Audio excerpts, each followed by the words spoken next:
Kilmeade strangely decided to defend Barack Obama. Now, this is in response to all the right-wingers who have been blaming Obama for the escalated tensions with Iran.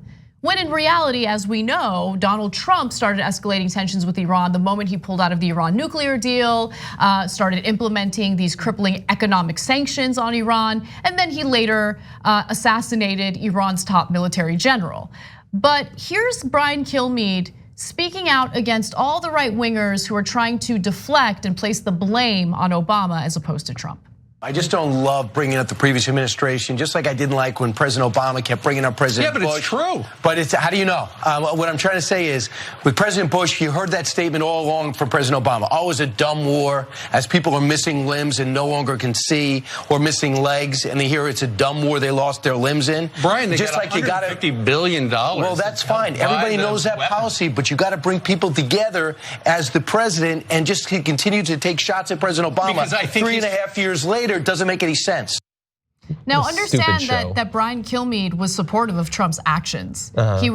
He defended Trump in his decision to assassinate Soleimani, and he got into this giant argument with Geraldo Rivera about it. Geraldo Rivera was critical of what Trump did. And so he's not speaking out against what Trump did, but he is speaking out against people who are blaming Obama for what's going on with Iran. Yeah, but look, if that was the extent of it, I would say, oh, look at Brian Kilmeade, able to add a little bit of nuance and in favor of someone who normally disagrees with him.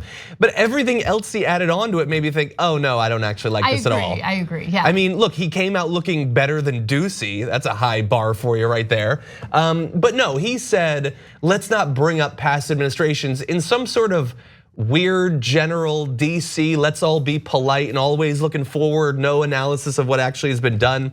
When he said, don't call a war dumb because people have died and lost limbs, what are you talking about? That's one of the reasons it was so stupid and pointless and shouldn't have been fought. That's not mocking those who fought in it. That's speaking with compassion about the suffering that they went through that shouldn't have ever happened. And we don't say it just because we like judging past actions. We want to stop future stupid, pointless wars, like the one that Brian Kilmeade he said, I'm cheering for a couple of days ago when he was arguing with Geraldo. Right. I don't want to have another argument in 10 years looking back on all the people who've died in the US-Iran war. I want to avoid it altogether. That's the reason why we need to be serious in electing the right person to lead this country this year.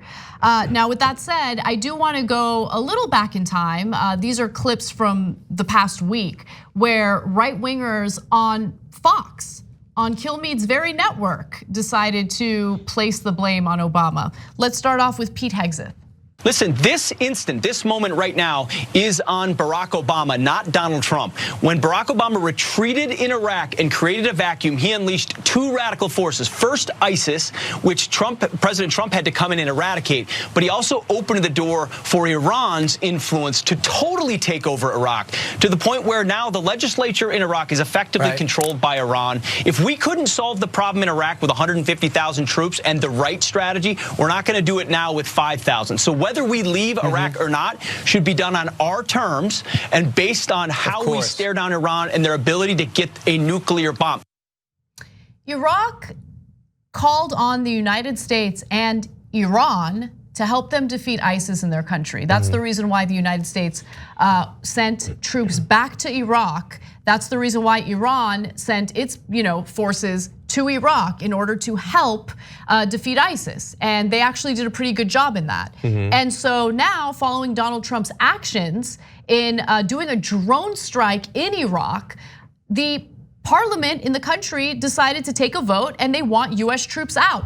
All of the escalation as of late is what Trump is responsible for. There was a perfectly fine nuclear deal. It's a nuclear deal because it was specifically meant to prevent Iran from building nuclear weapons. And it was working. And it was working, they were complying. When he decided to pull out, implement sanctions, and continuously provoke Iran, that's when things started to get worse.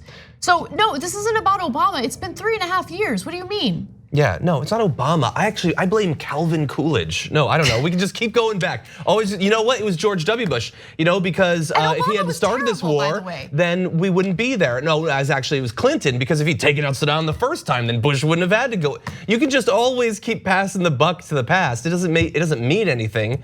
But that's what Pete Hegseth does. There's a couple different brands of horrible right-wing pundit, and I would argue that he's probably the worst. He comes from the Sean Hannity school, where his brain is only large enough for one running algorithm at a time, and it's how do I blame a Democrat for whatever it is.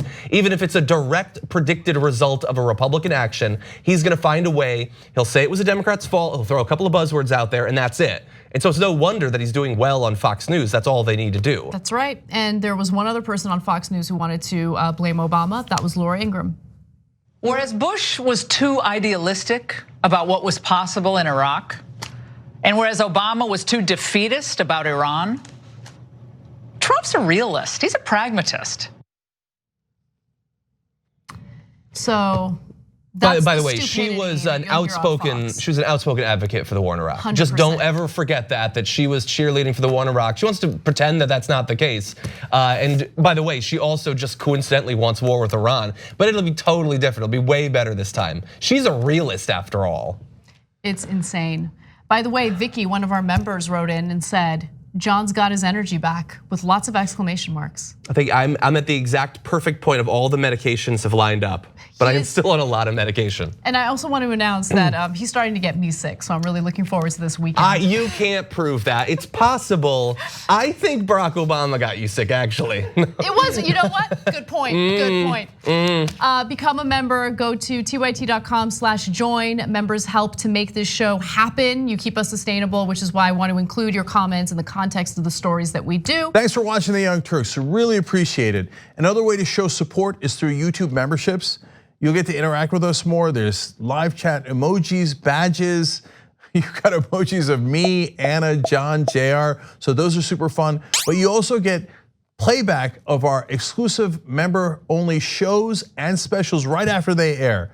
So all of that, all you gotta do is click that join button right underneath the video. Thank you.